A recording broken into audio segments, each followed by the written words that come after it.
By and large, crypto transactions seems to be a bit more reliable in terms of we are sure you can transfer your funds, and if you get your wallet ID right and all that, wherever you're sending it to, of course, they will definitely get um, the money you're sending across. But the one thing we've seen over the weeks is that a lot of our digital banking platforms are not very reliable, which is one of the biggest issues we've had. And I think one of the key things we now need to look at is how do we make that better? Now, for crypto, the problem is we don't have enough platforms yet in the country that allows us to accept crypto payments. Okay, so for example, we have very few merchants that allow you to even pay in Bitcoin, for example. So I think that's still a challenge. And I think it's also based on the environment that we are in. So in all, it's a good thing that we are all embracing digital payments. And we hope that in the coming months, there will be frameworks in place to even make it more reliable. But for crypto, for now, it's still a bit dicey. And I hope that maybe in the next coming months, we'll definitely see some improvement also in using crypto for daily transactions in Nigeria. The recent launch of the Send Globally feature by the US-based Bitcoin company Strike in partnership with Nigerian Bitcoin company Bitnob now enables remittances from the US to Africa to happen at lightning speed. Now, what impact would this have on the growth of digital payments in Nigeria? Well, in my own personal opinion, I don't think there will be any big changes, largely because it's a bit harder for you to convert. Even if you send me Bitcoin, the people you are sending money to, they need the money like yesterday. So even if you are sending it, if you are sending it via Bitcoin, they still need a medium to convert this money into probably naira or dollars. Okay, so for remittances, except maybe if the transfer charges are quite low, then it might be an incentive. But in all, I don't really see it as a big market, in the sense that there are a lot of remittance companies that allow you to probably just send money into Nigeria in dollars, which is pretty straightforward. So for crypto, except for because a whole lot of people, as much as we talk about crypto, is not still very wide use in the country. It's not very wide use in the country. So even if you send someone, maybe your village, for example, you send them Bitcoin, it's a lot. It's the process for them to get the physical cash is a lot longer than you just sending it to them, maybe in dollars, and they can walk into the bank and pick it up in the bank and just change it and start spending the money. So I think for remittances, it might maybe in the future, if there are easier ways to convert the money from Bitcoin to Naira to dollars, and there's more banking integration, maybe that could take off. But right now, our banking system is not integrated into crypto right now, based on CBN policy. So there's going to be like a longer process, and I don't think most people that are expecting money from abroad will want to go through all that process to convert their money. But of course, it's a welcome development, and I think as we also move forward, we will see things like this happening. But I think the question would also ask is that how big is the market for some of these things that we are proposing? Now, we've seen that despite this push, there's still a cloud of regulatory uncertainty from the CBN. Do you see a change in the nearest future? Well, based on, I will call it body language now, based on body language of financial regulators in Nigeria, I think we are getting to that point where they are trying to create a framework to allow cryptocurrencies to operate within the economy. And a very good example is the adoption of the e-naira. Even though it has been slow and it has not been as successful as we had hoped for, but then the e-naira is an offshoot of the cryptocurrency also. So in a way, I think we're already doing that. And I think some of the other agencies aside from CBN have actually expressed interest in creating regulatory frameworks to help um, cryptocurrency in Nigeria. But I think the bigger issue is what the CBN will do, because ultimately what the banks will do will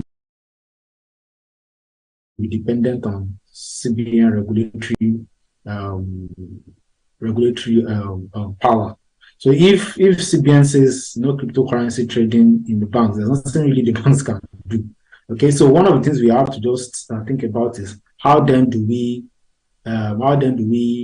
create that system in place so that we can allow cryptocurrencies safely within the banking system? Because one of the key things that has been the excuse of the banks and CBN is the illegal use of crypto for money laundering and crime related things. But I think if we're able to create a framework that puts a bit of KYC in place, that's KYC like what the banks do, and you can link each crypto account to a specific bank accounts in Nigeria, then I think that should solve a whole lot of that. So I'm hoping that I think in the coming, maybe after the elections and maybe towards next year, you should see some positive lights in crypto related regulations in Nigeria. Well, Adedeji Adedoyi, Managing Partner, Blue Wave, thank you very much for your time and your You're contribution. welcome. Thank you very much. I need to wrap on the program. Thank you very much for watching and see you again next time. I am Fulashade Ogurinde. Bye for now.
My name is Collins Abinoro Aporode, and I'm an artist. I create sculptures, lots of mixed media art as well, and lots of drawing, but mainly I'm well known with my stainless cutlery sculptures.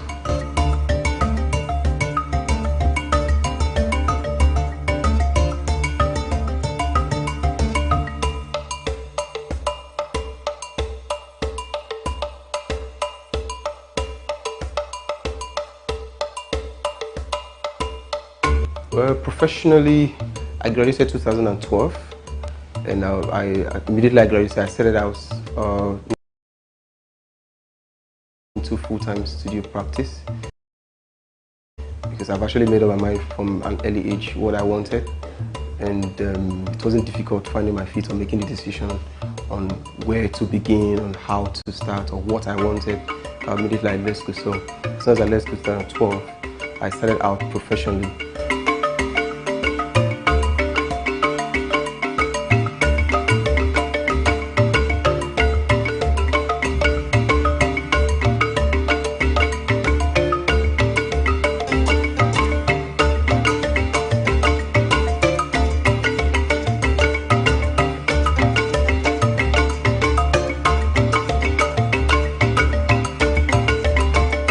stainless spoon sculptures, I actually started, my first piece was made in 2011 as a student in one of my exploratory courses, metal constructions.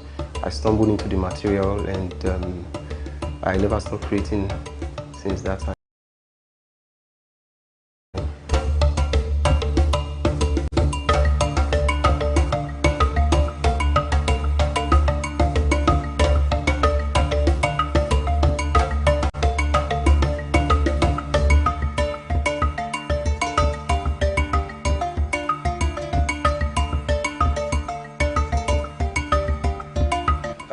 As a child, I'm fascinated by life, the beauty of life, the beauty of creations, birds. I grew up in a rural environment, so I was largely inspired by the rural life.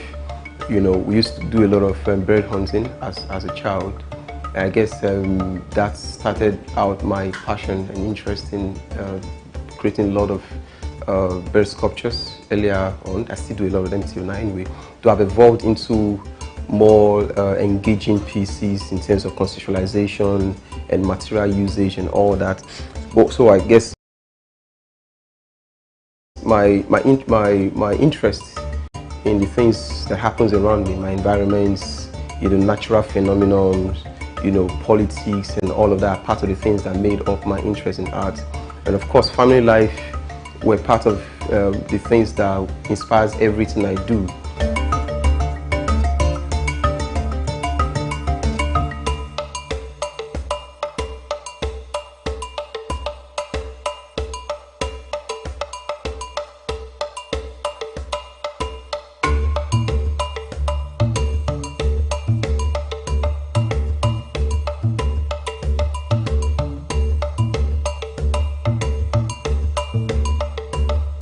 As a person, one of the things that actually struck me growing up where I used to always ask myself the question, why do we think the way we do? Why do humans behave the way they behave? Why do the certain kind of people act in a certain way? Why are people having interest in certain things? You know, so these puzzling questions are things that have resonated in my mind growing up as a child. And there are things I still constantly explore with my work, you know, trying to understand human nature, trying to understand the spirituality behind our behavior, behind our temperament, behind who we are, what we aspire, what we think, why we act in a certain way. So there are a whole lot of things. That's why I could actually sum it up that say life is everything that inspires what I create and what I do.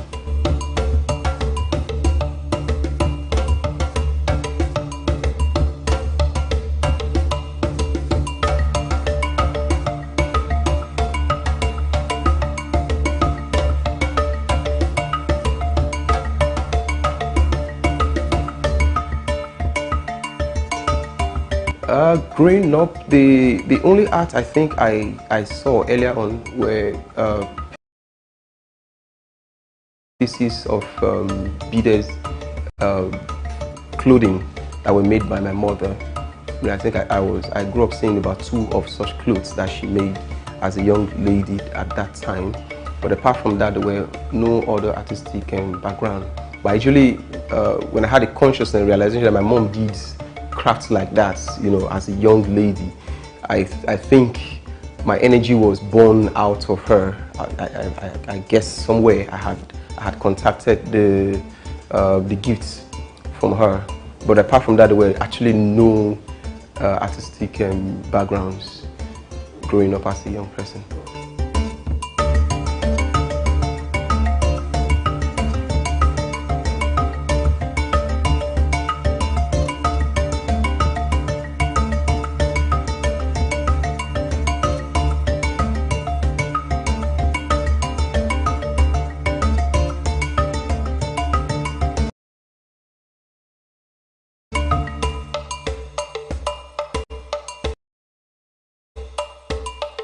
Basic challenges when I started art were, you know, I'm a sculptor. As a sculptor, it's a bit more complex or a little bit more difficult for the sculptors to begin their career because they need a little bit more complex space, secluded space to be able to create whatever they want to create, especially as metal sculptors.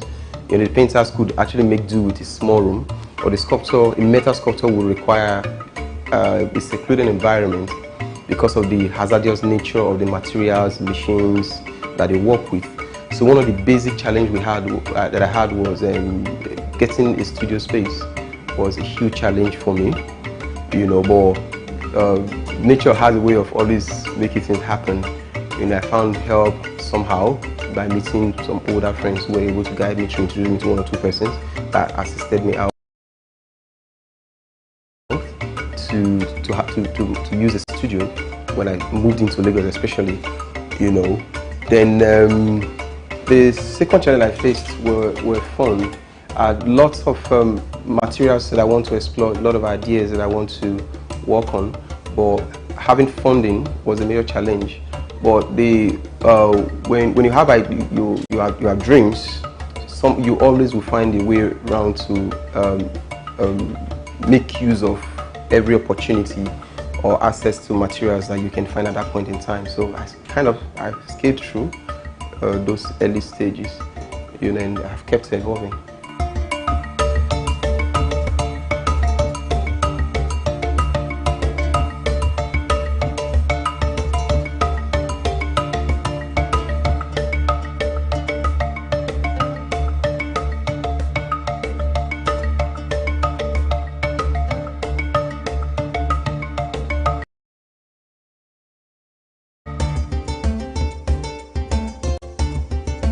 Sourcing my materials ain't so difficult. All I needed to do was of course, the first challenge was because I buy a lot of my materials, the cutleries, in bulk, in large quantities. It's difficult a lot of time to find where to get them in the large numbers that I will get, because some of my pieces will take 2,000 pieces of spoons, and some are over 3,000 to 4,000 pieces of spoons. So it was initially very difficult being able to find a place where I could get the large numbers of the material that I wanted. But over time, I was able to stumble upon a couple of places where I can source for most of the material that I wanted. Then, of course, because my materials are welded, they are metal, stainless metals, they are all welded together. So one of the most important things, apart from having the material, is lights, power. And power is still a challenge. Because it's always not there where you need it. And art not being an engineering or a mechanical process, it's more of an artistic drive or intuition. Sometimes it comes where you least expect, it. So it was difficult because there were no lights. Sometimes we had to wait till when you have the power to be able to work. So that will slow down my work process a lot of time. But somehow I've been able to make do with the generator, an alternative, to the national grid. But still, power is, not just was, but it's still a challenge, to the work pace and how quickly you could achieve some things.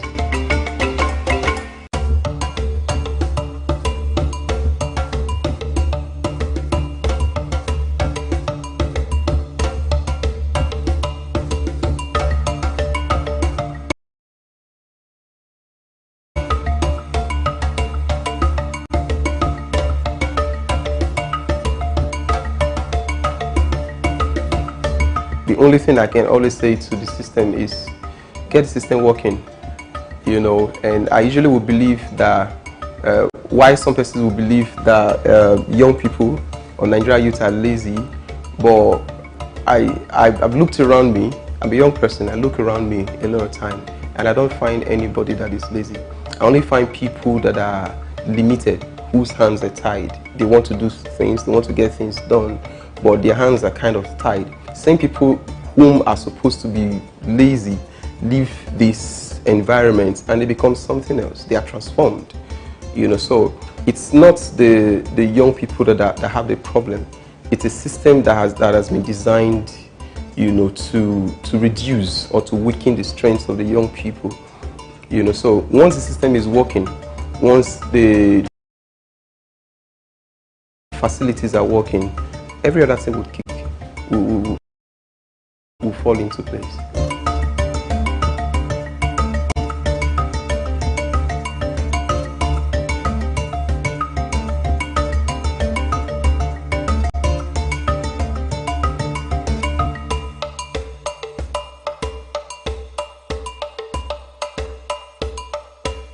My smallest pieces will take 3 weeks.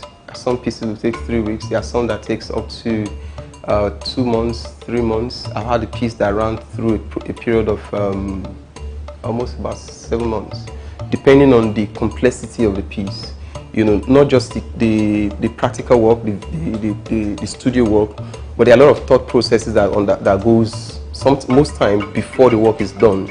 Because it's one thing to create a beautiful bird, but it's another thing to be able to evoke into that piece what people can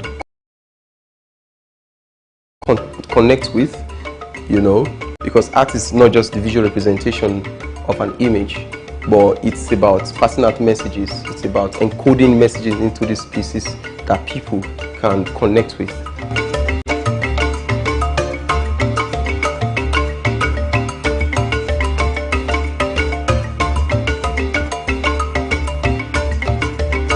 After the creation of my first spoon sculpture, which was incidental, you know, as a result of exploratory classes that we had, where we were pushed to try to think beyond the conventional mediums that we were familiar with at that time as students, you know, I kind of fell in love. I fell in love with the pure nature of the material, you know, and it's kind of having its effect in my work as well, where I fall in love naturally with materials that are stainless feel, you know, because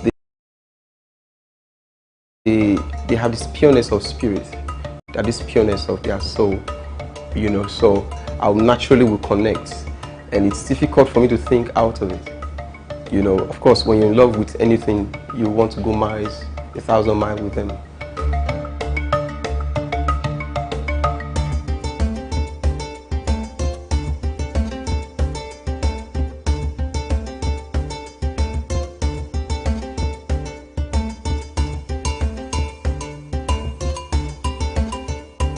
I'm a highly visual person, highly pictorial person. And every day of my life is lived flipping through pictures, either hard copies or mentally, you know. And because it's become a thing that is embedded into my soul, it's difficult not to live any moment without having a flash of information. I call it flash of information because they are materials that constantly will come into my memories. Some can be visible, almost visible sometimes to me, you know. And because it's something that I constantly think about, when I look at my visual concepts or ideas, you know, I can almost literally see my materials on the sketches, on these ideas. I can almost literally see it, you know. And when I work, it's, you know, life is an embodiment of energy, you know, and whatsoever that will make a part of us, that we receive into us, you know, we exchange information, you know. So I've been able to create that sort of network, that connection between myself and the material, that I can literally create anything with it.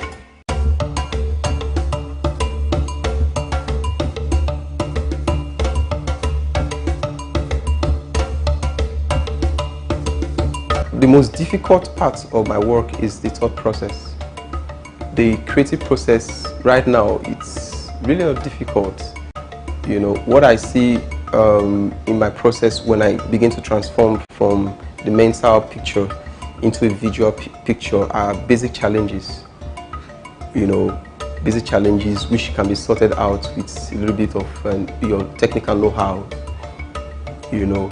So once the mental process is defeated, the real thing, transforming from that mental process into the visual process, ends really a problem for me at this moment. Earlier on, there used to be problems because there are times when I create to certain points and I realize I'm informed into what I had wanted. and I have to break down and do this and do that. But because I've been able to conquer a certain level, you know, of my creative process, you know, transforming into visual form ain't really much of a process of a problem. My dealings at the moment is being able to create a stronger mental.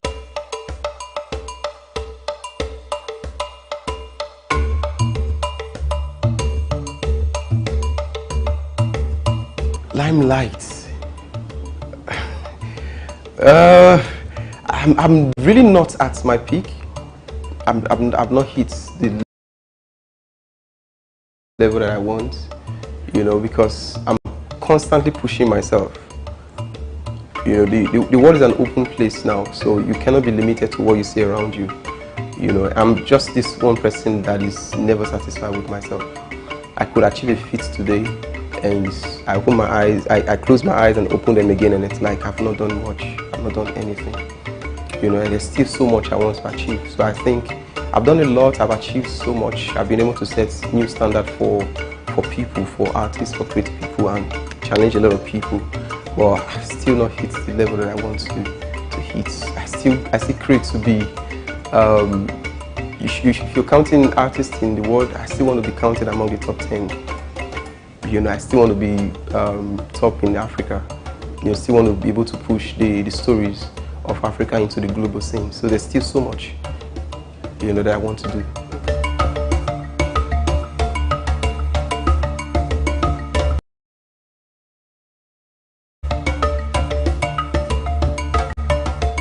A lot of people have constantly used spoons, but not at the dimension that I'm working with them.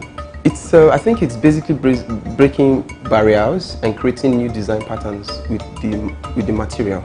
You know, most of the early pieces that I came across were basic designs with the material, which a lot of them are really not detailed forms and characters, you know.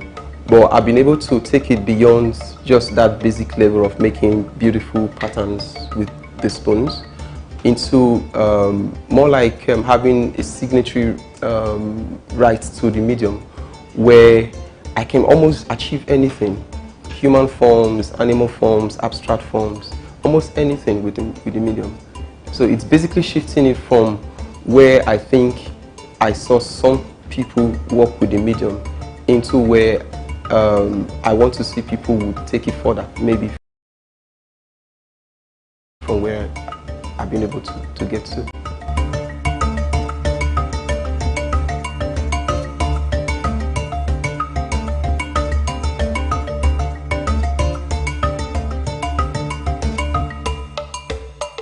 Currently, there's massive interest in my work. You know, one of the challenges that I faced growing up as a young person when I made the choice to want to do art were the questions from my parents about if I would be able to make a living with art. You know, but I have a family. I run a studio. You know, I do stuffs. So that tells that I can make not just more than a living with art, you know.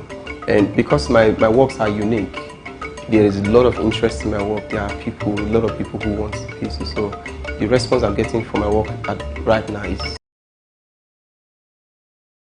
mind-blowing. And of course, there's still so much more.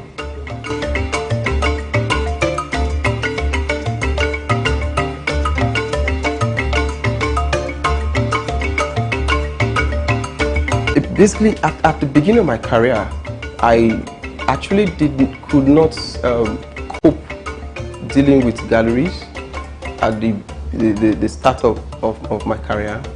So I relied massively on social media to expose my work. You know, and from there I've been able to connect with a large audience.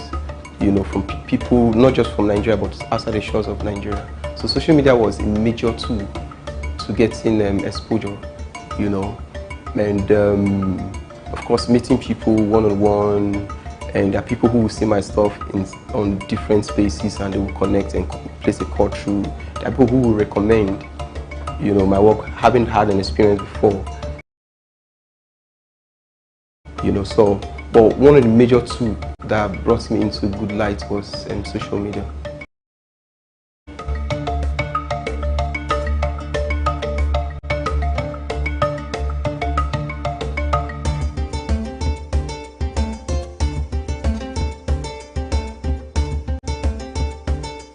When I moved to Lagos, of course, I created a piece, and I wanted to connect to a couple of galleries to try to sell.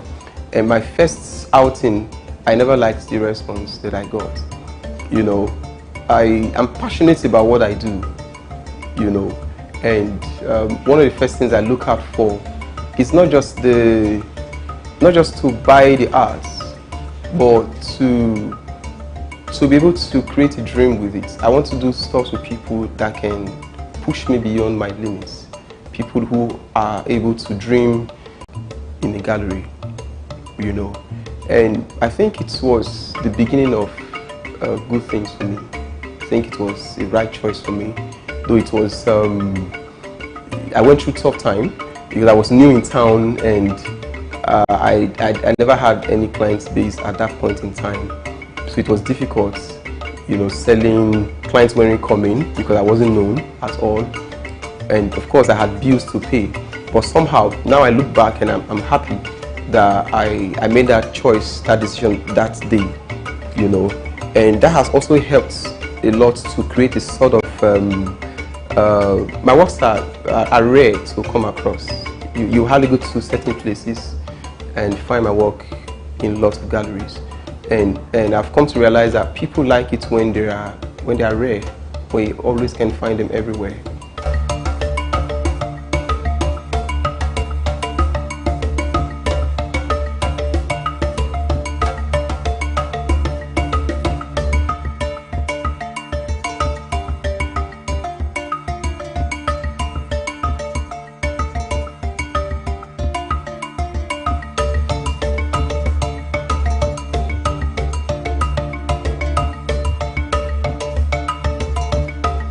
I actually don't like to use the word training, but I prefer to use the word mentor people. Like I said earlier, one of the challenges I had was being able to access studio as a sculptor. So what I basically do at the moment is to have my space open to a limited number of people yearly.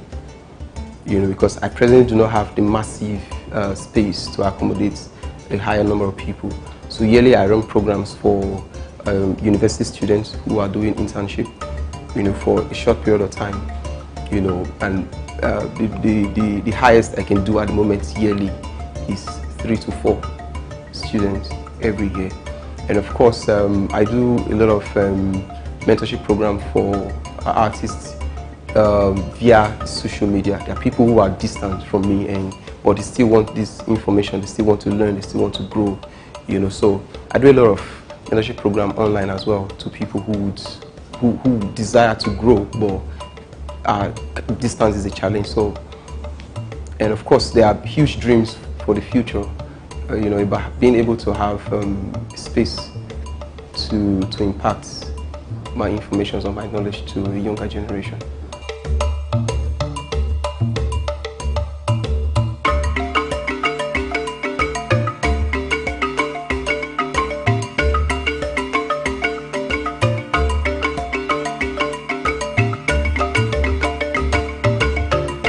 One of the images that is strongly in my mind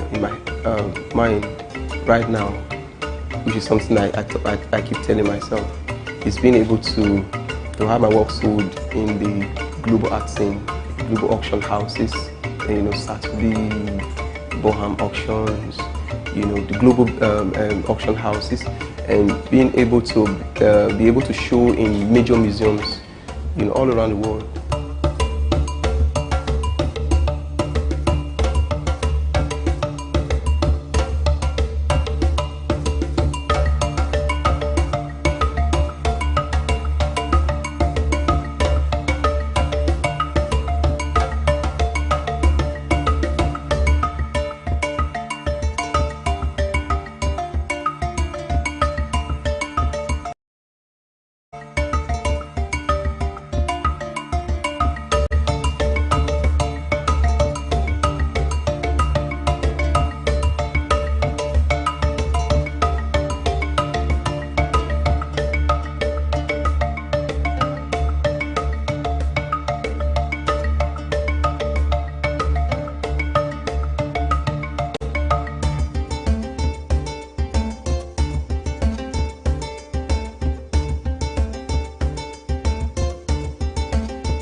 healthcare sector is confronted with a myriad of challenges, and the statistics paint a grim picture. On an average, 20,000 Nigerians travel abroad annually to seek medical assistance in search of the best treatment. This, of course, comes with a huge cost to the government. A whopping $1 billion or even more is what the country loses annually to medical tourism. This gap in the healthcare sector has risen due to different factors, from low government spending on healthcare to poor maintenance culture, as well as high setup costs associated with healthcare infrastructure. But what if I told you that without leaving Nigeria, you can still get access to quality healthcare? Join me as we journey together to explore a medical startup removing all the hassles related to healthcare provision in Nigeria. Hello and welcome to the program. I am Abisola Adebayo.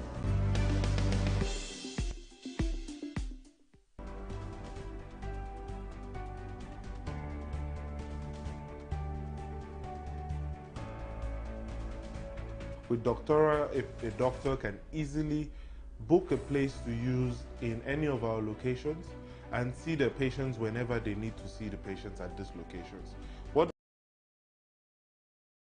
this does is it allows foreign-based professionals and the ones that are based in Nigeria also move around within the country to deliver services.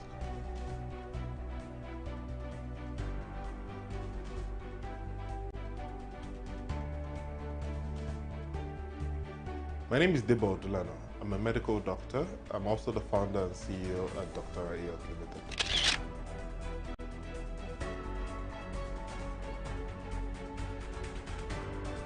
On the Global Healthcare Index, Nigeria's healthcare ranks one of the 5 worst in the world, resulting in the migration of health workers to other countries with better living and working conditions. Approximately 40,000 of the 75,000 registered Nigerian health practitioners now work overseas. It was one of the several loopholes in the sector that spurred Debo Odulano to action after years of study abroad. Although he had plans to pursue a career as a neonatal surgeon, he soon changed his mind to do other impactful work addressing the challenges of inefficient healthcare facilities. I worked in the system, and the honest truth is, while I worked in the system, my goals were to become a neonatal surgeon. One of the foremost neonatal surgeons in the world right now is a Nigerian, but he's based in US. In fact, he's the chief of surgery at the hospital where he works. Now that got me thinking, I can't train to be a neonatal surgeon in Nigeria because the facilities are not efficient. We don't have a lot of senior talent to train the younger talent. The residency programs are too cumbersome. And if I decide to go to the private sector, then I probably wouldn't do a lot of cases because a lot of people cannot afford. If I set up my own center, I would need to spend a lot of money, potentially take loans, which are very difficult to get. Nationally, there's a huge problem with medical tourism and capital flight due to people who have to travel abroad for treatments that are not available or easily accessed in Nigeria. So I'll give an example. Things like kidney transplant surgeries can be done in the country. I've worked in the center where we've done the highest number of kidney transplant surgeries, 169. And that center is in Lagos, still looking for more people to help with these surgeries. But people believe that you cannot trust the Nigerian system. You can't trust Nigerian doctors. They are going to forget one instrument inside your stomach during the surgery or inside your abdomen. They will leave this one inside. All those kind of little nuances are affecting our perception of the system. And we know fully well that these doctors, when they leave the country, they perform really well. So why then are we not able to get the best out of them in the country? So the whole thing really has affected Nigerian doctors significantly, and we're not able to achieve the maximum of our potentials because the system and the infrastructure available isn't giving us the best. Because of all this, I decided, how can I create a system that would enable all the healthcare professionals who are trying to achieve their personal goals do this easily. You know, as a doctor, I want to start my own private practice. I want to start earning money from my own clients that are looking for me. I should be able to rent a few facilities in different locations that meet my needs to see my patients. And that's what really led to Doctora. Doctora's mode of operation is quite simple and easy. It provides fully serviced medical facilities to healthcare professionals and serves as an online marketplace that links patients to doctors within the network. With Doctora, a doctor can easily book a place to use in any of our locations and see their patients whenever they need to see the patients at these locations. What this does is it allows foreign-based professionals and the ones that are based in Nigeria also move around within the country to deliver services. Now you can imagine that a neurosurgeon who is so amazing, that is Nigerian but is based in US and has plans to come to Nigeria for 2 months. And while he's here, his skills would really benefit a lot of people who need those surgeries. One of the major concerns that sort of neurosurgeon would have is that where am I going to practice? Where am I going to find the right type of facilities that are needed for my services? And that's where Dr. Ali comes in, because he can go, search for clinics in the domain or the area that he wants to work at, search for theaters, search for admission booths, wards, get people admitted to ICUs, just really understand what the entire landscape holds for him. We have a very standardized verification process where the professionals need to submit their credentials before they are accepted into our network. So they will need to submit a copy of their university certificate, they would need to submit an NYSC certificate if applicable, they would need to submit their medical license and a proof that they have paid for their registration for that year. Beyond that, they will submit a proof of identity. These documents help us to go back and forth with the medical council to verify that these people are active and they are doctors that we know. Right now, we have 187 doctors who have signed up. And I would say doctors broadly, but it goes beyond doctors because we have physiotherapists, we have dentists, we have fitness trainers, we have dietitians, we have yoga instructors. We have a host of health and wellness professionals who are eager to start their own private practice and start seeing patients and delivering value. We have 30 locations so far that are fully confirmed and working with us. 30 out of these 30 locations, only 3 belong to Doctora. And why we have done this is we felt we needed to have our own locations to really demonstrate the value that we are trying to create. Odolano says the challenges he faced at the inception have been a learning curve and the company is fast improving and surmounting these challenges. The thing about the doctors when they bring their clients in is that we are trying to please both the doctors and their clients, and it's been a very good journey understanding that both parties have different needs. And when we even look at our new prospective clients, for example, like the HMOs are trying to cut costs, the clients are trying to get the best experience, the doctors are trying to maximize the use of their time, the facilities are also trying to make sure that they leave a lasting memory with the patients and the patients can recommend other people to them. Yeah, it's difficult, but treating patients has been our paramount goal, and as we move forward now, we're trying to see how to focus more on the consumer side of the business. Since its invention in 2016, Doctora has however been recording accelerating growth and success. All the number of facilities we've been able to aggregate have been big achievements. We've also made some revenue, which has been also great. Last year, we got into the CC Hub incubation program. With that, we're able to raise some seed investment that has helped us propel a lot of things. We've also created an innovation consulting and management consulting team that has helped other hospitals to achieve their goals by utilizing our internal resources in terms of people and our knowledge of technology and hospital management to help them with their problems. Beyond that, I think one major achievement has been the fact that we've been able to get past that initial hurdle of people not understanding what we do. We now have a lot of trusted professionals and a lot of clients that trust us for their care, which is really good, and I feel it's a great achievement. Lastly, we were recently the winners of the Nigerian Economic Summit Startup Pitch, which gives a very great validation. Number one impact that we would love to really achieve is that we reinstall or reinstill rather better confidence and trust in the Nigerian healthcare system. By trying to do things by the book, by trying to be thorough, by trying to uphold our brand and visual goals in terms of working with integrity, making sure people can gain affordable access, providing discrete services, we feel we can help to re-engineer trust in the Nigerian healthcare sector. It has found its way into 3 countries and hopes to expand to other African countries. We are currently in 3 states, Lagos, we're in Oyo State, and then we are in the Federal Capital Territory. Recently, we've spoken to hospitals in 5 other states. We've also been getting a lot of interest from Ghana, as well as Kenya.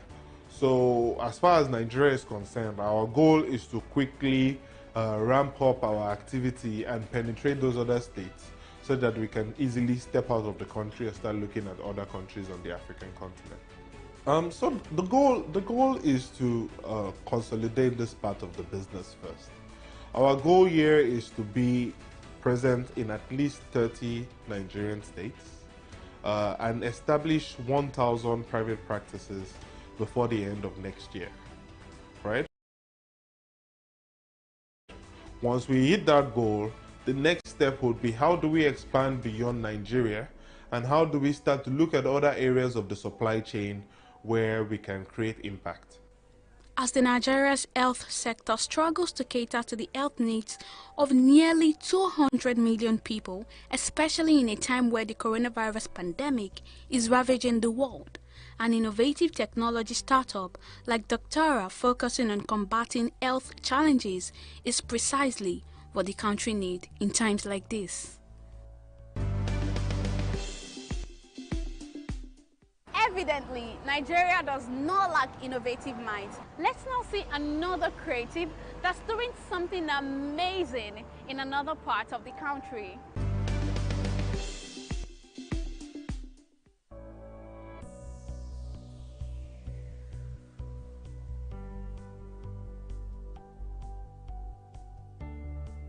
If I've getting assistance from government, I can build it in large quantity that can be used for villages so that they can use it to transport food from the farm to the market.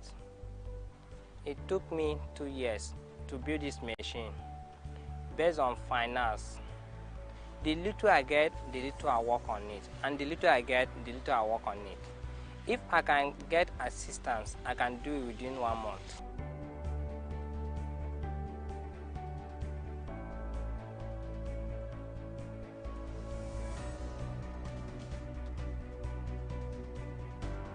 My name is Ismaila Surajo from Rubochi, Kuje Area Council, FCT Abuja.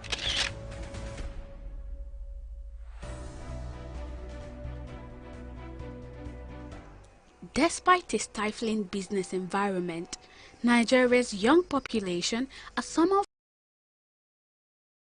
found a way to flourish and harness their potentials and innate abilities. One of such young individuals is 24-year-old Ismaila Surajo, who is a creative inventor from a little settlement in Rubochi community in Kuje Area Council of the Federal Capital Territory. Surajo has become quite a sensation in his community after building farm machineries using materials sourced from his environment. I've made excavator, grader, train, bulldozer, dump truck, electronic voting machine, ship, robot, network service. I use condensed iron, tire, bolt and nut, cable, and uses fuel to power the engine. And the engine is the motorcycle engine I use.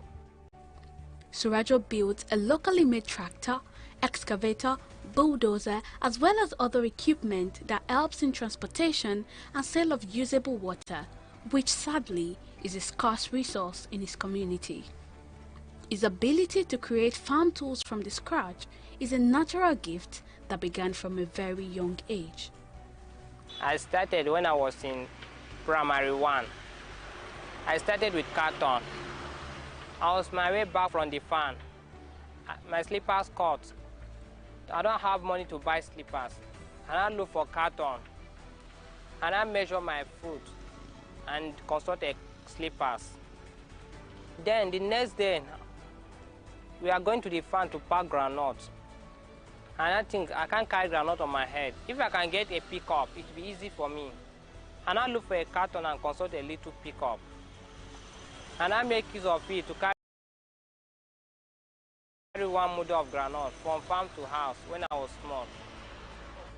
Then, when I was in primary 1, and I said we should bring craft. Then I think on doing that pickup that I used to carry groundnut from the farm as a craft when I was in primary 1. Then I gave that pickup as a craft. Then I give us holiday. And I think, what next will I do?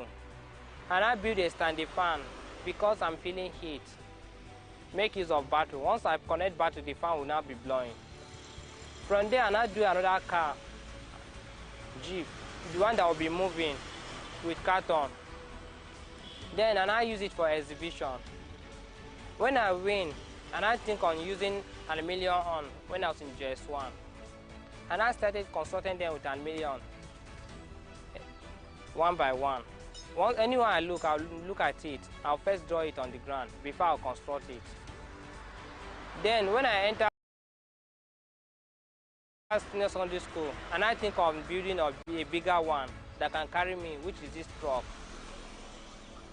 Then I start from the carton to aluminium, then from aluminium to iron, which is this one.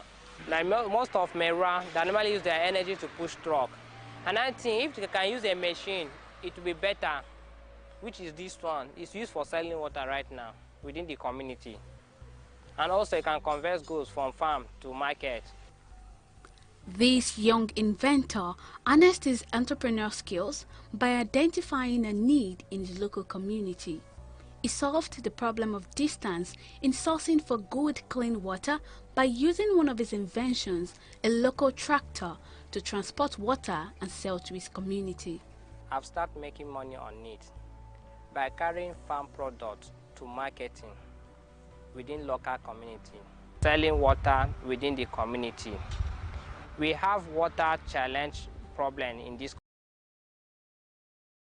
community.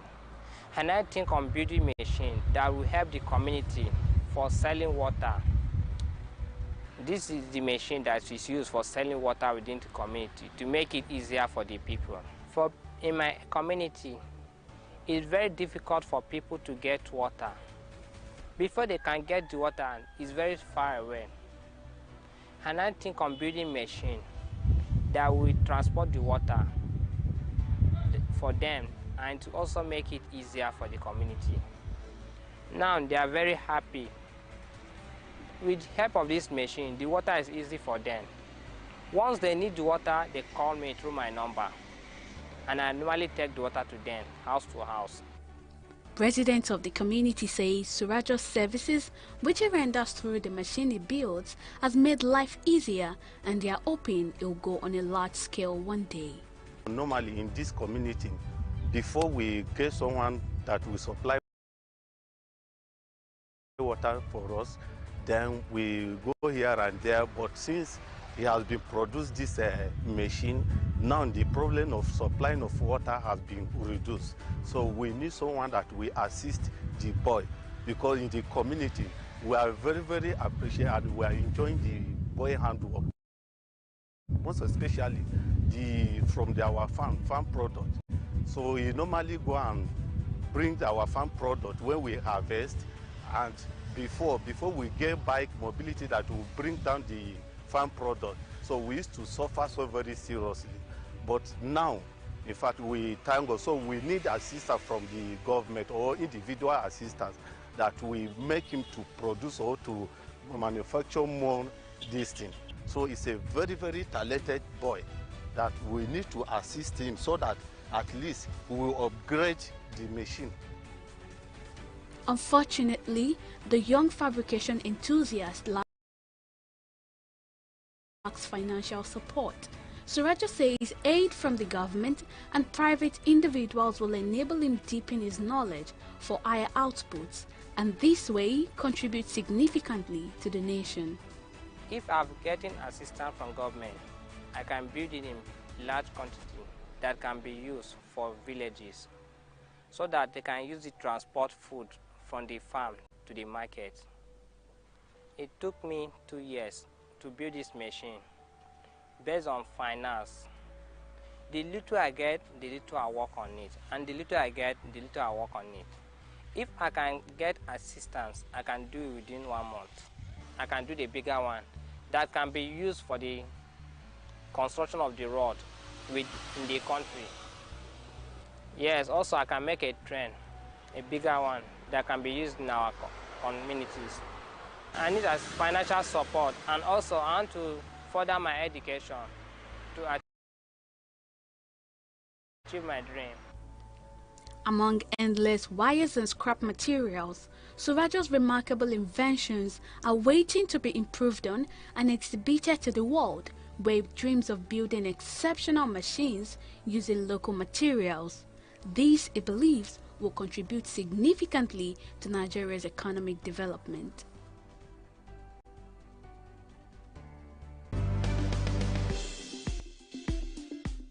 You'll agree with me that innovators like Odunlano and Surajo will exhibit excellent entrepreneurial skills and not only a blessing to Nigeria, but also the nation's future. Anyways, this is where we'll draw the curtain on the program. I am Abisola Adebayo.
Hello, it's another Sports Business Time, and thank you for joining me again. My name is Jide Olano. Aside from giving you sports business news today, we will also look at the business of infrastructure sports management model. And that is what we'll be looking at after this time out. Don't go away.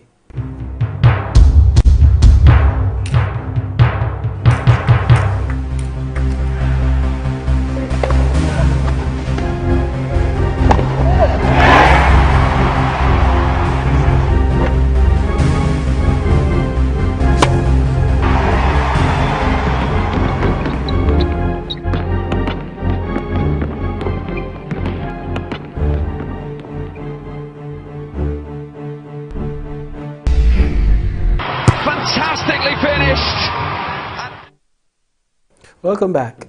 As potential buyers for Manchester United continue to line up, a certain eccentric billionaire is reportedly kicking the tires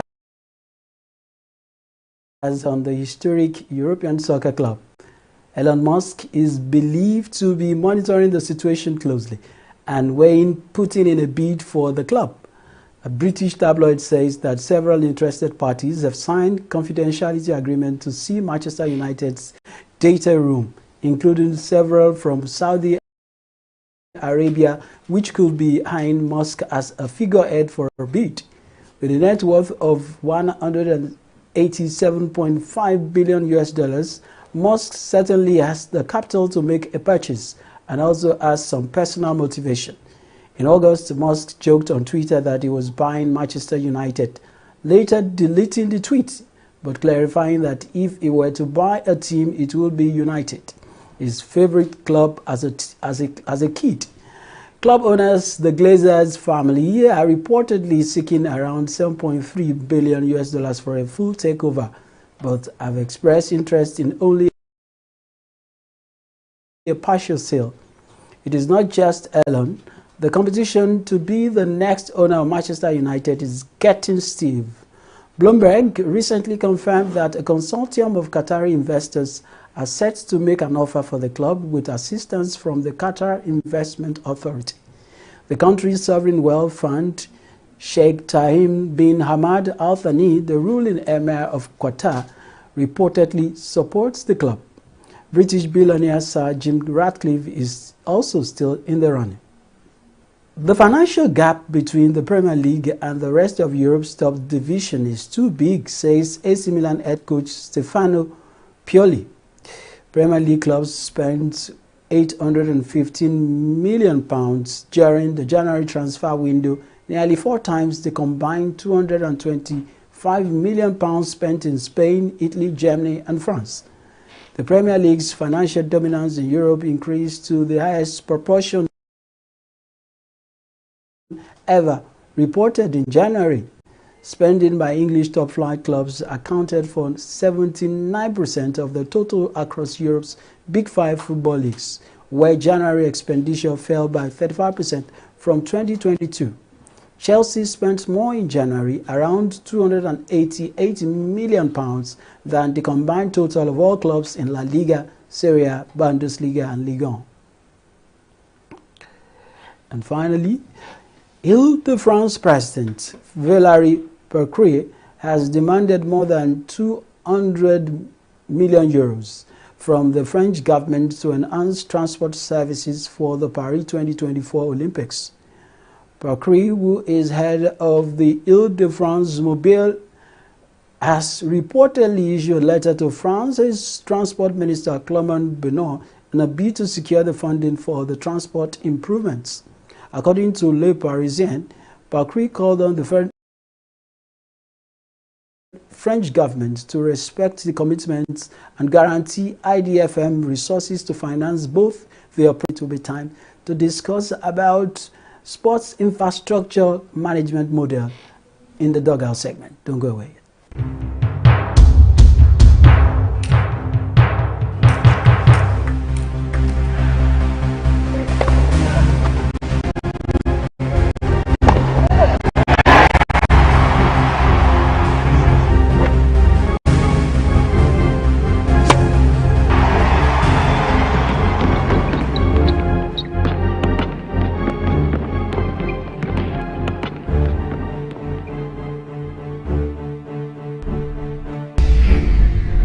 Fantastically finished. Welcome back. Yes, on the show, yes, this dugout segment will definitely focus on sports management facility, the model that will truly work for us here in Nigeria. And no other person to join me than an expert who's been working on some of this model. He's got some academic work as well as day-to-day business that he does as far as this area is concerned, talking about sports infrastructure management. Adedami Adedotun joins me. Adedami Adedotun, by the way, is the head of sports Temple Company. Adedami, thanks for joining me again. today. It's always a pleasure to be on your show, Jide. Thanks for having me once again. Yes, once again, it's great to be with you. Adedami is our in-house expert when we talk sports business on the show. Adedami, let's start by looking at just of recent. The Kaduna State, a subnational state in Nigeria, had the opportunity of having the transfer, a federal sports facility transferred to their domain for management. That is the federal government that is supposed to own the Ahmadu Bello Stadium Sports Complex had to transfer the management of that complex to a state, Kaduna State. And this will be our focus today. And I want to ask you, is the government managing sports facility models still practicable in this age? So thank you very much, Dide, for the question. And I think that the current events, which you mentioned, sort of answers that question, right? So if you look at government from two levels, there's the federal government and there's the subnationals, which are the state government, which is the state government. At the federal level, what the ministry is doing is to hand over certain federal infrastructure to subnationals.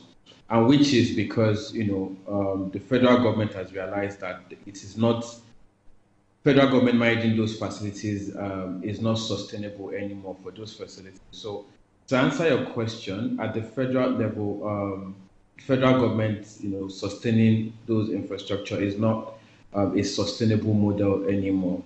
But before we even, if you digress a bit, if you look at infrastructure as a whole, the problem we have in infrastructure in Nigeria is not just the management of it, but the sufficiency of infrastructure. We don't have enough infrastructure for the different purposes for infrastructure, for mass participation at the community level, for professional sport at the state level, and also for major events at the federal level. So for government alone taking that responsibility of managing sport facilities, it is not sustainable anymore. All right. So what can be done to make national assets like this stadium now, stadiums that we have all around Nigeria, even though some are saying we still have less of what is required to cater to 200 million people. So what can we do to make sure that all these assets become productive? So yes, we don't have enough because we did an analysis while we were working on the national sports industry policy. And if you look at developed countries like in the US, the UK, the population to stadium ratio, or the stadium to population ratio is about 1 to say 300,000, 500,000. For Nigeria, it is 1 to 5 million, right, at the federal level. So we don't have enough. For us to bridge that gap, we need over 200. So it is definitely not enough. And government in itself cannot bear that burden anymore. So back to your question, what can we do? First is to find, to collaborate with private sector to manage those assets, right? And because if you also go back to infrastructure development, there are key things that you think about or you consider when you develop an infrastructure. One is the legacy for those infrastructures, because in Nigeria, most of our infrastructure has been built because we wanted to host a national tournament or a continental tournament, the Abuja Stadium when it was built, the National Stadium in Lagos when it was built. But what you do is, post-event, there has to be a post-event legacy to ensure that, look, those facilities are still fit for purpose after the event. And one of the ways you could do that is to ensure that there's a professional team within the environment to take on those infrastructure. If you see, if you look back to the recently concluded World Cup in Qatar, right from the onset, they've developed legacy for those assets. There are some of them with the container model stadium, that the legacy is to dismantle them and transfer those carcass to other football clubs. Some have been handed over to professional clubs. So what we don't do well in Nigeria is have a post-event legacy for our facilities. So going forward, a way to properly, sustainably manage those assets is to make them fit for purpose. You understand? What can be done in those facilities that will attract footfall in those facilities? Lagos, for example, there's the National Stadium in Lagos has, I think, over 60,000 capacity. The question is, beyond just hosting Super Eagles, what else can be done in the stadium? At the moment, there's no Lagos-based football club in the MPFL, which is the professional football league. Which are some of the issues, you understand, for a stadium of that size? So the question we need to ask ourselves is if those infrastructure are still fit for purpose, how to make them fit for purpose, and how to collaborate with facility managers, private sector organizations, so that we build a collaboration, and we build a relationship that ensures that those assets are properly managed and we can deliver revenue. Okay. All right. Then. All right. So the next question. Structure are not used for models in Nigeria too. Second is to to give incentives for private sector participation in infrastructure development. Because once you have that, private sector investment means that there's an expected return on investment, which means that they will put in proper processes, proper models in place to ensure that those facilities are used and they generate income for the facility owners. So how to create the model that would work? First is private sector involvement to manage the existing facilities and to also invest in new facilities. Second is to adopt a multi-use strategy to ensure that beyond just sporting events, we also use those sporting facilities for entertainment events. You understand? And it's also important as a strategy to identify the key target for those facilities. Because again, the facility that you build for a major event is not the facility that will be used for regular training or the facility that will drive mass participation. So in developing strategies that will make sure that we have a sustainable model of managing those infrastructure, we have to consider all of those things to make it fit for purpose, to make it multi-use, to bring in private sector in terms of managing those facilities, and also to invest in them. Yeah, it's not a coincidence that Nigeria has national sport industry policy, and also Kaduna that has the honor of having the national assets like the stadium transferred to it. Also is planning to put together a sports industry policy of sorts. And do you think that also the good policy like this can also jumpstart, the reviving of the interest of, spinning around or turning around the fortunes of some of these facilities that we have, especially that we have some of them. You made mention of the National Stadium. That is one. It's been there. There are a lot of things that the Sport Ministry is thinking of doing with it. Don't forget that there is also one, Liberty in Ibadan. Do you think a sports policy can stimulate the necessary interest or drive the necessary model that will drive the interest that will generate the fortunes? Absolutely. So I'm glad that you mentioned Kaduna State and its policy. What happened last week was that there was a stakeholder engagement session. There was a policy dialogue because Kaduna State is the first state that would domesticate the national sports industry policy. And what happened during the policy dialogue was to break down the policy into areas. And one of the areas is facility and infrastructure development, right? And the conversations around facility and infrastructure development is how to build fit for purpose infrastructure, right? Which is what I mentioned earlier, that look, how do we ensure that the facility we build within the state or the existing facilities within the state are fit for purpose? Some of the things also discussed is how you can use sports facility to trigger urban development, right? and how you can also use facility for athlete development and elite athlete development. So the importance of policy is so that we discuss those peculiarity at the subnational level. You understand? And that's what's currently happening in Kaduna.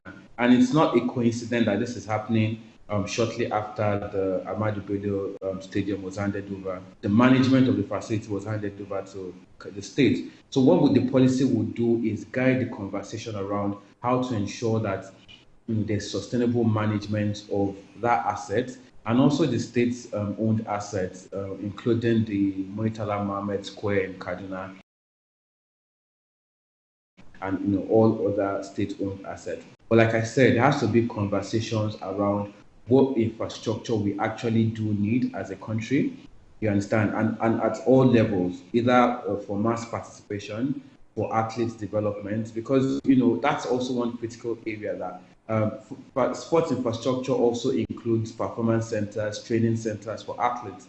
So there has to be a conversation around the type of facility that we need at the community level for mass participation, for elite athlete development, for professional sports, and for major events. Once we have that conversation, we're able to identify what infrastructure will be used for what kind of design should it be, how does it affect the environment, how would they affect urban planning and development. Those are the conversations that are necessary for infrastructure development. And once we identify all of these things, it also comes down to look, how do we fund them, how do we finance them, how do we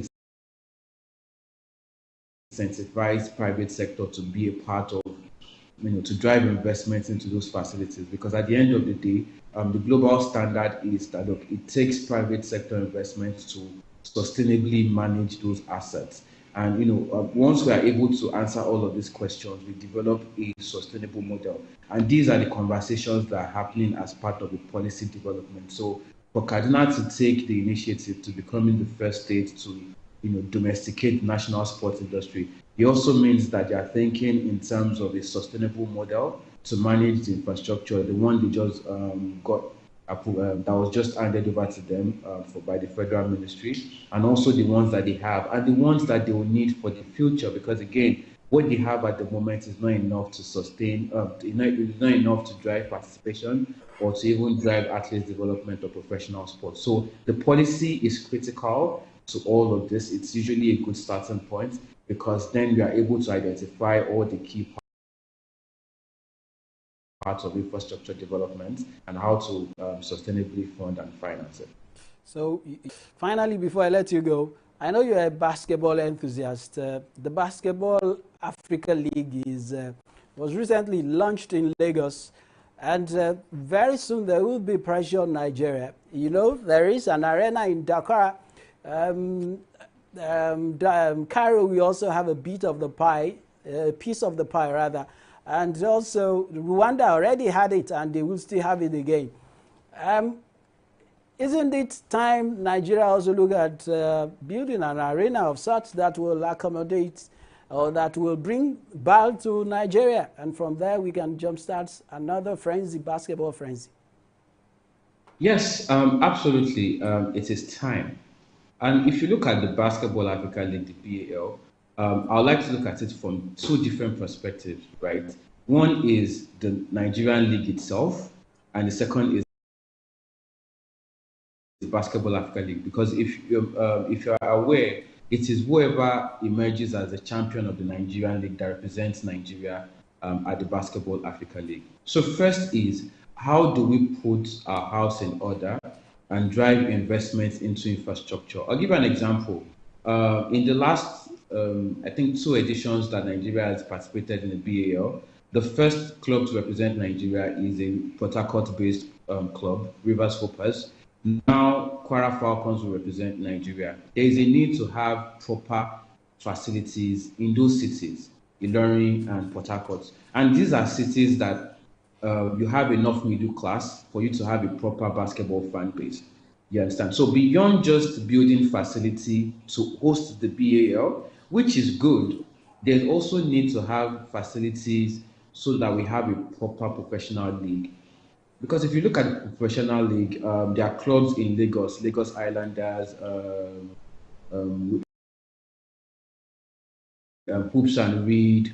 There are clubs there's a club in Ibadan, Oluyole Warriors. There's one in Kwara. There's one in Delta. There's one in Port Harcourt. There's one in Abuja. There's one in Kano. There's Kaduna Stars. So we have professional clubs across the country. So first point is, how do we ensure that these professional clubs have infrastructure to first promote and drive professionalism in basketball and to deliver an entertainment product? Once that is sorted, then the next level is, look, how do we ensure that we have facilities that can host the BAL?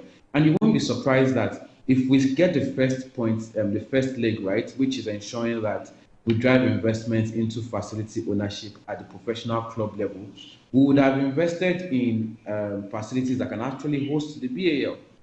Because if you have a 5,000 capacity stadium arena in Ilorin or in Lagos or in Port Harcourt, then it means that you can actually bid to host the BAL too. So beyond just building facility for a national to host the BAL, we should also consider the importance of having facilities that can drive the development of the professional league in Nigeria. So yeah, yes, and I'm also aware that there's a Lagos Arena project going on in Lagos, and it will be a world-class indoor arena.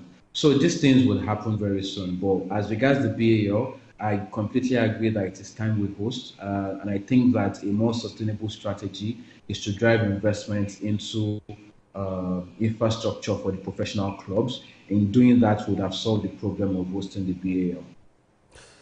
Adidami Adidotun is the head of sports Temple Company and our in-house experts on Sport Exchange. Thank you very much for talking to us today on the show. It's a pleasure, Jude. I enjoy talking sports with you. Thank you very much. All right. That was Adidami Adidotun talking to us about sports facility management model, the kind of model that can work for Nigeria. Okay, we'll go on a break, and when I return, it will be time to sign off.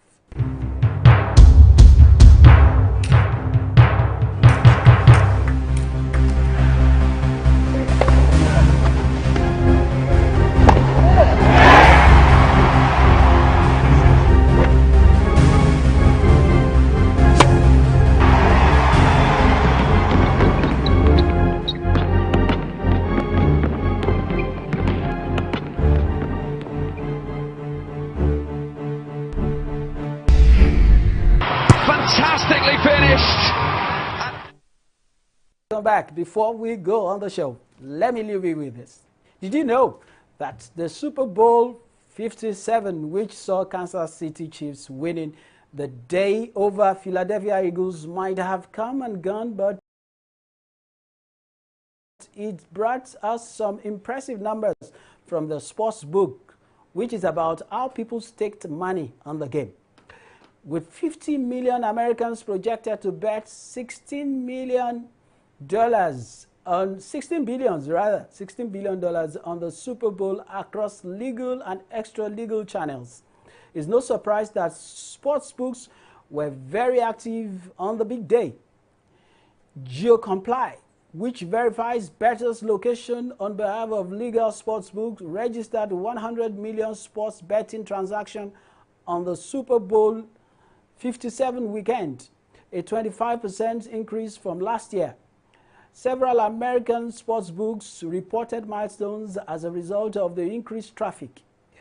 FanDuel, which is a fantasy and online betting site, averaged 2 million active users on its platform throughout the Kansas City Chiefs' 38-35 victory over the Philadelphia Eagles, and was taking a record of 50,000 bets per second at its peak. DraftKings, another sport betting site, paid out $2.68 million to one bettor who wagered $1.68 million on the Chiefs' money line. MGN Research says it had the highest Super Bowl betting handle in company history for the state of Nevada. including money wagered at its 9 retail sportsbooks on the Las Vegas Strip and on its BetMGM app. Next year, the countdown to Super Bowl 58 is already on, and given it will take place in the sports betting capital of the world, the handles are only bound to increase. As for who could be taking home the Lombardi Trophy next year in Las Vegas, the books are already favoring a repeat. At DraftKings, the Chiefs open as plus 600 favorites to win it all again, while the Eagles open at plus 900, the fifth best odds. Betting, bet responsibly, but make money while you do it with your head on. Thanks for joining me on today's edition of the program. Till I come away next time, I'm yours truly today, tomorrow, of the future in sports business, Jide Olano.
It's good to have you join me on the program. I am Mary Kanu. As expected, negative reactions have trailed the decision by the Central Bank of Nigeria to increase its interest rate by 18%. This comes amid the lingering currency crisis and a fragile economy. The latest decision by the CBN showed that the Monetary Policy Committee had raised its monetary policy rate twice in 2023. According to the CBN Governor, Godwin Emefiele, the decision was reached as part of the measure to stem rising inflation, which jumped to 21.91% in February. The MPC retained other parameters such as the cash reserve ratio at 32%, while liquidity was also kept at 30%. Although the CBN governor has said the move was to further tame inflation, economy experts say, on the contrary, it will not, as previous increases did not yield the desired outcome. Many experts also say the new rate will have a counter effect on businesses and by extension the economy, and that an increased interest rate would also lead to a price increase because manufacturers and investors would pass the burden of the high cost of a loan to the consumers of their goods and services. But then how serious is this increase? Financial analyst Lloyd Onyike joins me on the program. Thank you very much for joining me. Now, this decision by the CBN was not expected, and somehow it has generated outcry from Nigerians. What was your reaction to it? And do you think raising the interest rate was done in the best interest of Nigerians? Thank you very much for bringing me to the program. My feelings, based on the trend so far, this administration, is that the effect will be lost on Nigeria in real terms. If you look at the history of the MPR adjustment in Nigeria, you recall that it wasn't too long ago in January, the CBN increased the MPR rate by 100 points basis from 16.5 to 17.5. The argument posited then by CBN was that it was going to strengthen the economy, tame inflation, amongst other things. The question is, if you can hear me, can you please speak up? It's quite difficult to hear you.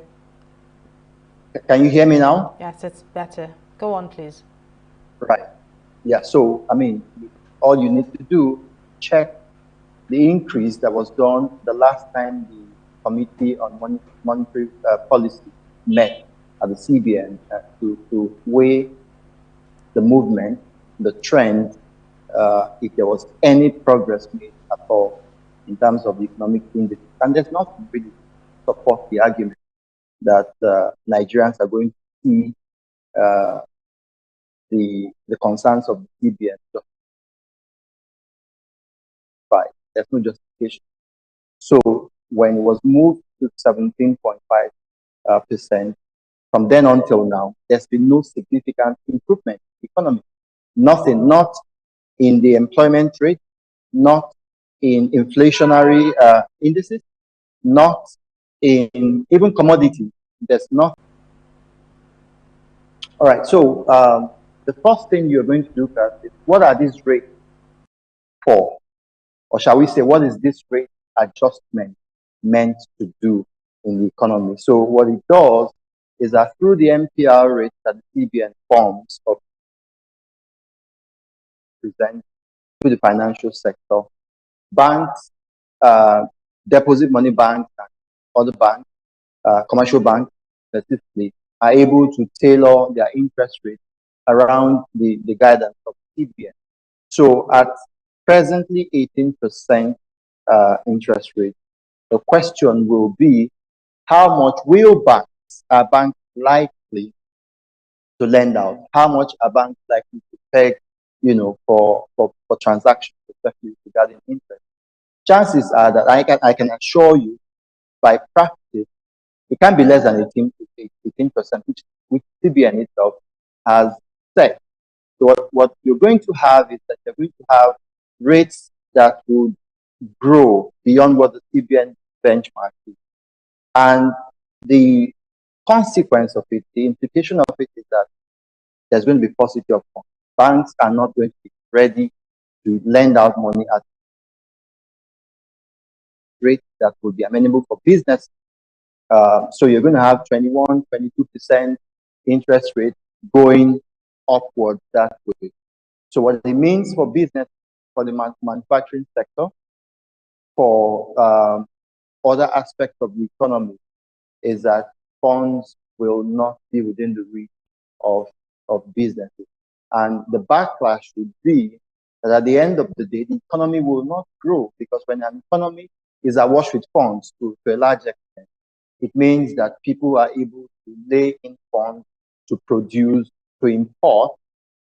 We don't even want to talk about the issue of the exchange rate, that by the policies of the CBN has made funds for businesses, especially international businesses, to be difficult to reach. Of course, we know what happened last year and even the year before, where even up till this moment as we speak,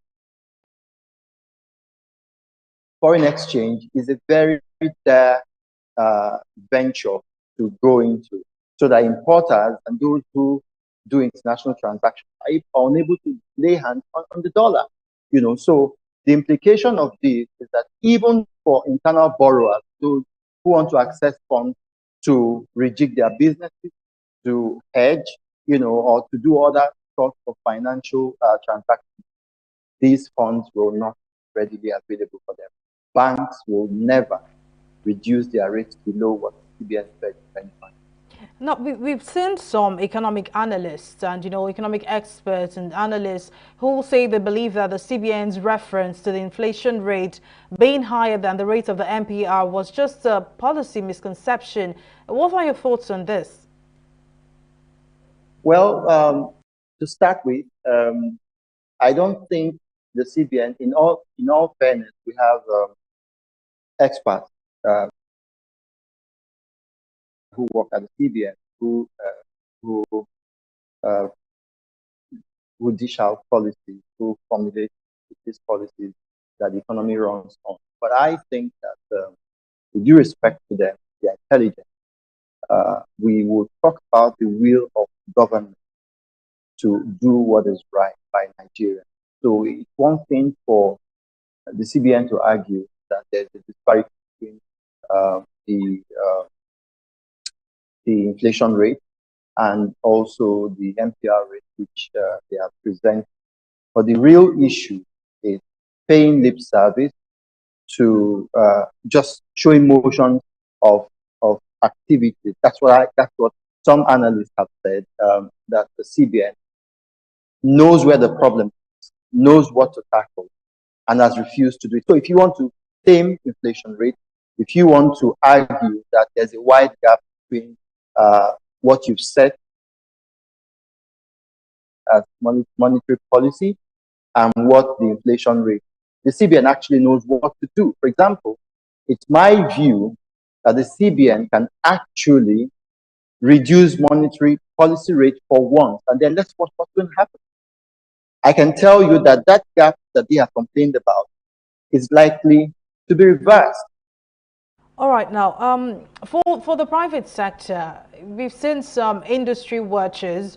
They say they do not see rate hike as a good development for the private sector. So I must ask you how you think this, the high lending rate will affect businesses in the country.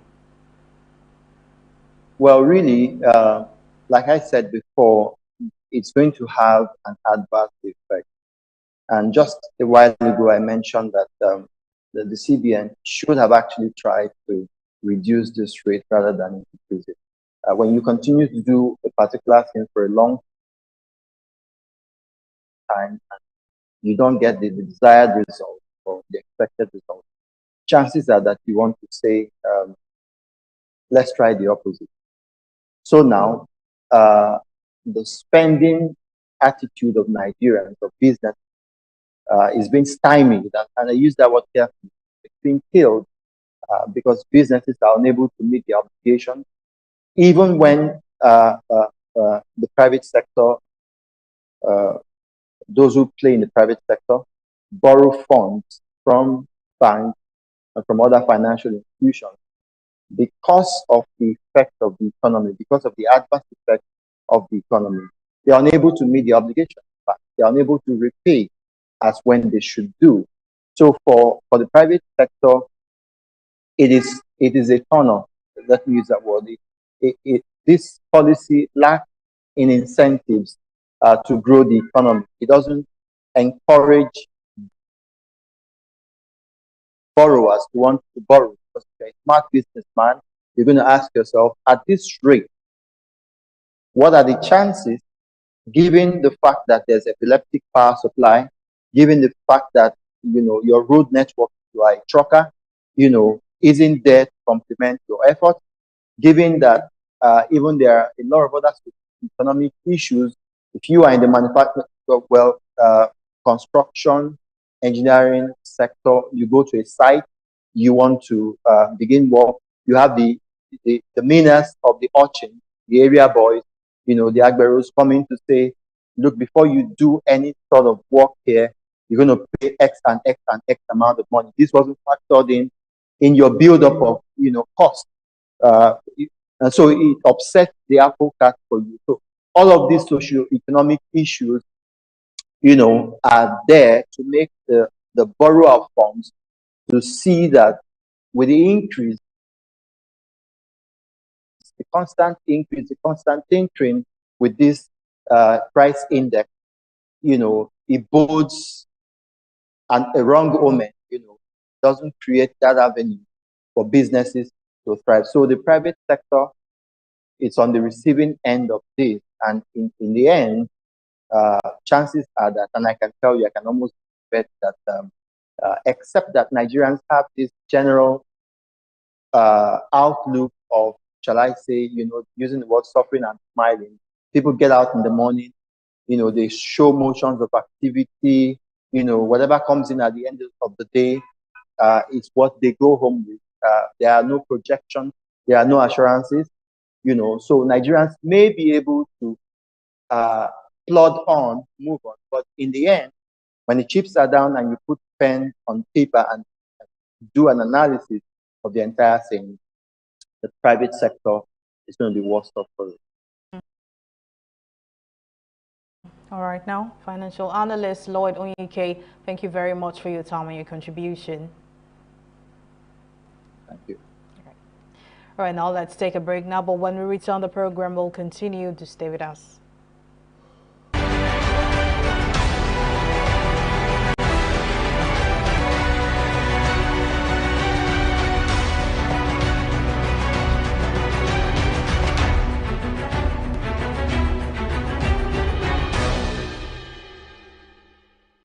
Welcome back. The just concluded general elections no doubt came with its different dynamics. It was a shift from the old order when 4 prominent candidates contested for the nation's topmost position as the 5th democratically elected president, as opposed to the regular 2-horse race of previous elections. The tenacity of Nigerians was further tested when the Independent National Electoral Commission, INEC, the country's electoral umpire, insisted that the elections will be held despite the fuel and cash scarcity crisis. Citizens defied the odds and came out en masse to vote for the preferred candidates. Many had acclaimed the elections to be a game of numbers, and this was partly evident in the percentage of youths that registered to vote in the elections. Now, electoral violence has always been a regular feature in Nigeria. The 2023 elections were no different, as it was fraught with violence despite promises by the federal government to curb violence. Now, according to the Center for Democracy and Development, Nigeria recorded 109 deaths in 3 months linked to the 2023 elections. Although some say the elections were free, fair and credible, many disagree with the notion. For more insights into how the election went, I'm now joined by Chairman Ethnocopia Limited, Adewale Ajadi. Thank you very much for joining me. Now, it's been 1 week or less than a week after the governorship elections, and various reactions still thrilled the just concluded election. So let's start by knowing your thoughts. Are you impressed by INEC's conduct of the elections, compared with previous elections we've had in the country? Well, it is, for any fair-minded person, this is quite an improvement. And what are the improvements I'm talking about? The BVAS itself is a large improvement on past election. Let's be clear, when people criticize Nigerian elections, at least these last elections, it's because they expect 0 defects.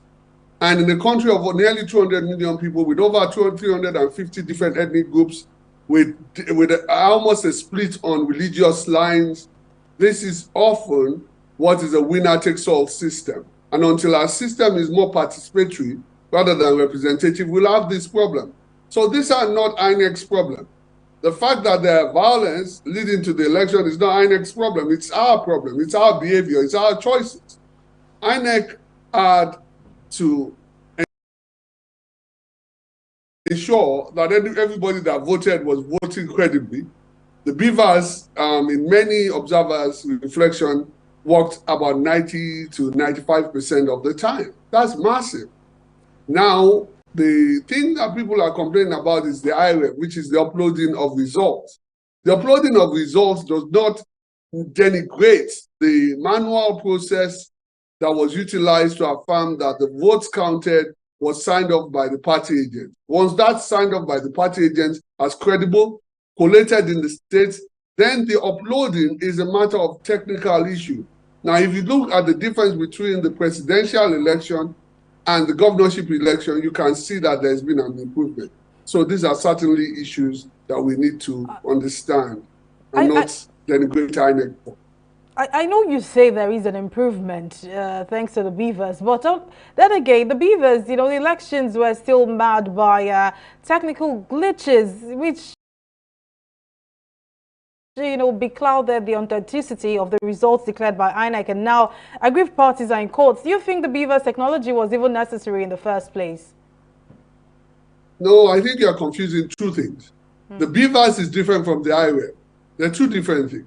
The BVAS is what embodies the biometric details of the voter and is verified. That worked over 90% of the time. That wasn't the problem.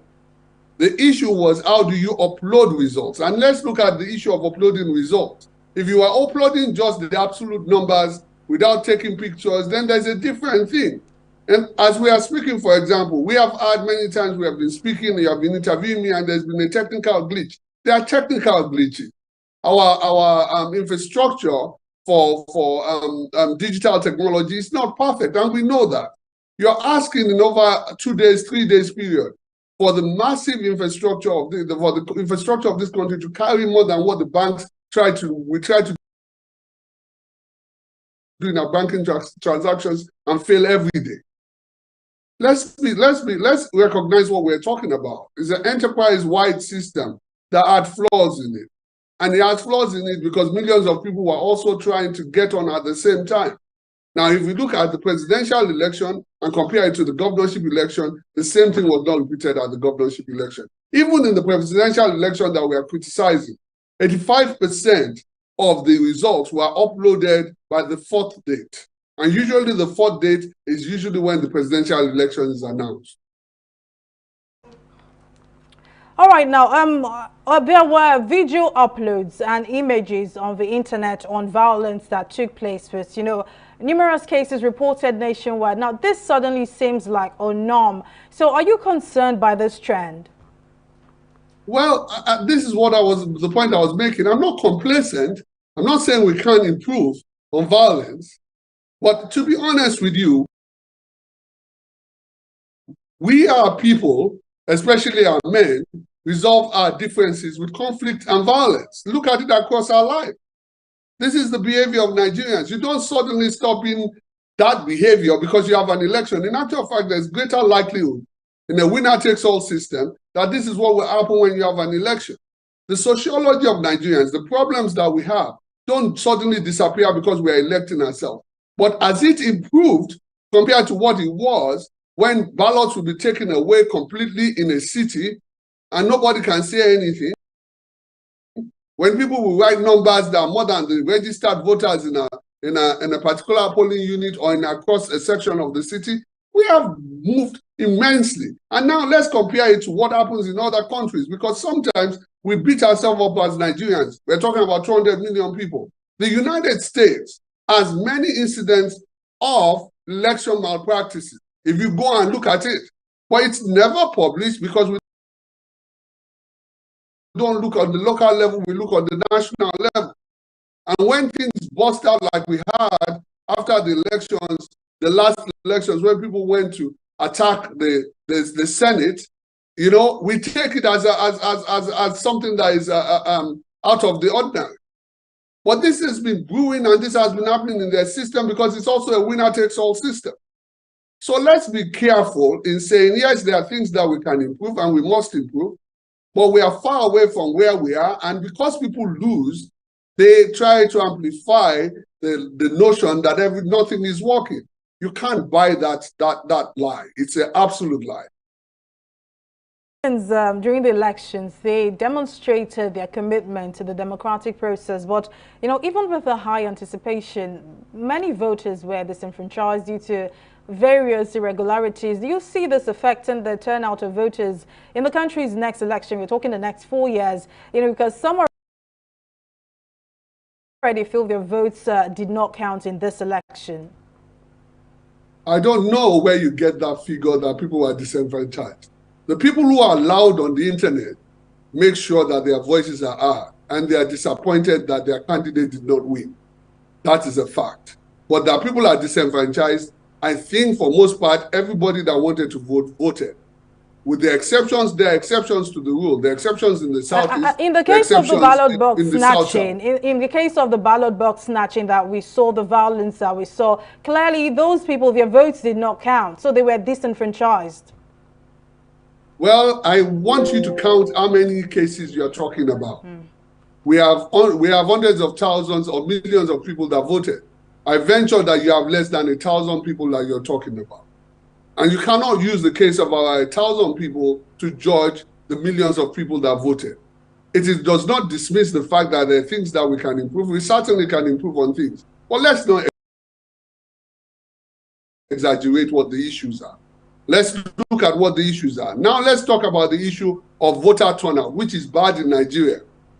And it is bad in Nigeria because we are focused on the wrong things, in my view, at least to the exclusion of what we should focus on. People focus on election voting rather than political participation. And because election voting is considered to be the totality of political participation, people get disappointed when they don't get what they want and they don't come back to vote. However, if you have a system where firstly it's not winner takes all, which means that people can participate on different levels. Secondly, that local government democracy is active and local government is active. State government democracy is active. Then you have a better situation because people can participate all year round and don't have to wait until elections before they feel that they are included in the system of government. Well, right now, we only have a system whereby people vote every 4 years. And if they don't vote in those 4 years, they wait until what government does and comment on it in newspapers and online. That has to change. All right, clearly you've scored INEC high, but many may not agree with you. So I must ask you, where would you like to see improvements in the next elections from INEC? Well, as far as INEC is concerned, firstly, you have to give credit to the drafters of the Electoral Act. They had the foresight to make sure that INEC is not tied to the IRF uploading alone. That is a massive savior of the kinds of problems that we are facing right now. It's a massive improvement for us because if it had been that IRF would have been declared as the only way INEC could have uploaded, we would be in a major problem. So I thank God for that. The second thing that I think that INEC has to do is to make sure that its manual systems are robust enough and are transparent enough and that we're not dependent almost exclusively on electronic system. Because right now, the idea is that we treat technology like it's a silver bullet. It's never a silver bullet. Anybody that has been disappointed by technology knows in the kind of infrastructure that we have that might happen and will happen on the big occasions. So we need to make sure that there's a system, there's a parallel system that is transparent and that engages people. Thirdly, there has to be massive voter education, not large-scale voter education, but local voter education for people to understand the difference between things like the beavers, the IRF, what is expected in the law, so that they understand and they don't just get themselves excited over nothing. Because there's a lot of excitement over nothing. And we are going to see the courts decide these matters over the next few weeks so that people understand how the law should work, what discretion INEC has. And remember this. It's very important that you remember this. We have a low-trust society. We do not trust each other. We do not trust government. So anything that gives government the illusion, people the illusion that government is not being transparent is considered to be corruption. It's considered to be manipulation. We need a lot more to educate people about what we are doing, why we are doing it, and why they should trust INEC. Well, all right now, Chairman, Ethnocopia Limited at Adewale Ajadi. As always, thank you for your time and your contribution. Thank you very much. Right. Have a good day. Well, that's our program this week. Thank you for watching. I am Mary Kanu. Bye-bye.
A very good morning to you, Nigeria. Welcome to another edition of What's Your Take? My name is Dayo Akintobi, and I'll be taking you through the major stories that made the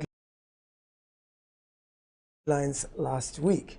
And as always, joining me to run the show this morning is my trusty sidekick and newscaster, Yetunde Afolabi. Yetunde, how are you this morning, and how was your weekend?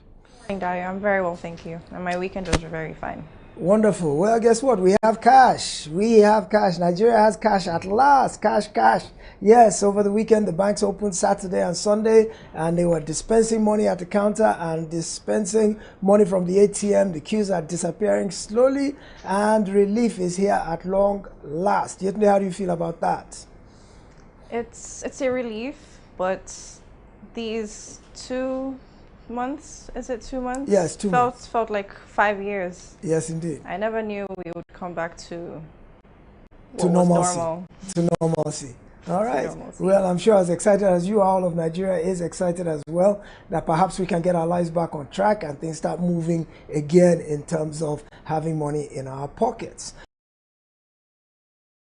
All right, let's look at one or two quick issues before we dive into the headlines. First of all, there's sad news coming out of the UK, which saw that last week the former Senate President Ike Ekweremadu got convicted in a UK court of inducing someone to donate a kidney to his ailing daughter.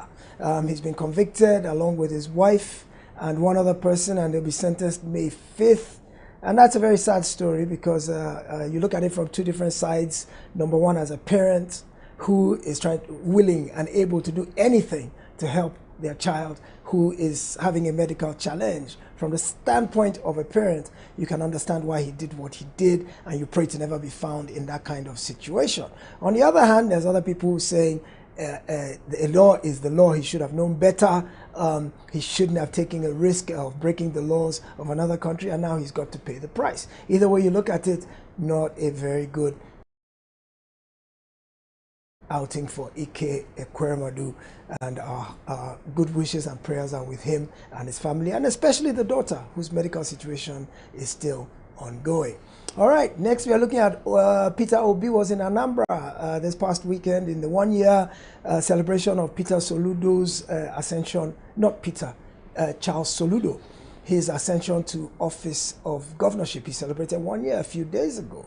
And what struck everyone there was when Peter Obi entered that hall, the standing ovation, the acclaim, the applause. It goes to show that Peter Obi is really actually quite popular in Anambra, and perhaps justification for the 97% that he was able to score in the presidential election in Anambra, which many people questioned and said LP must have rigged. But when you saw the outpouring of love for him at that event, it makes you begin to understand that maybe it's possible that 97% of the people in Anambra actually did vote for him. Well, Femi Fani-Kayode is in the news. He had a spat with the British envoy a couple of days ago, and he threw plenty big grammar, big grammar, invectives rolled all over the place at the British, because the envoy dared to suggest that anyone who makes inciting comments in Nigeria and anyone who is sponsoring hate and all that is being watched carefully by the UK government and will be put on a visa ban. Well, that incensed Femi Fani-Kayode, and he had a major riff for the British envoy, and ended up saying they have no right interfering in Nigerian politics and that the days of colonialism are over. Well, yeah, he said a lot of things, and most of it was truth, but in diplomatic terms, he should have probably been less caustic with his comments. I also suspect he probably has a British passport himself, which is why it was so easy for him to cast aspersions on the British, because even if they put a visa ban on him, it probably doesn't stop him from being able to go to the UK. There was also a report from one global organization a few days ago showing that the Nigerian passport is the least powerful in West Africa. That is based on the kind of countries, the number of countries we can visit without a visa, or the number of countries that will allow us visa on arrival. And out of the 14 countries measured, we were last. So it means that if you're carrying that green passport, you have to get a visa to go to most countries, which is a shame. Gambia, Ghana, all of those other countries don't require visas to as many countries as we do in Nigeria. So let's spruce up our image, spruce up our reputation, and let's hope that the new incoming government in May 29 will do things to improve our global relations with other countries to where this issue of our passport will begin to get better recognition. All right, joining me to take a look at the big stories that made the headlines last week is Lekan Lawal, Olalekan Lawal. Lekan is an entrepreneur from Lagos who has interests in a community newspaper. He also owns a printing press and he does graphics design. Welcome to What's Your Take, Lekan. Thank you for taking the time out to join us today. Thank you very much for having me around. Thank you. Brilliant. Okay, very good. How has the cash scarcity dealt with your business in terms of printing, graphics design? Were you able to succeed doing electronic transfers a lot, or were you hampered in your business by virtue of the fact that your customers didn't have cash? It has really affected a whole lot, but we had to take the options of alternative for cash transfers and all, but there were still challenges in that sector as well, but it's been relieved now, and we hope that in the coming days that everything will be suppressed completely. Very good. All right.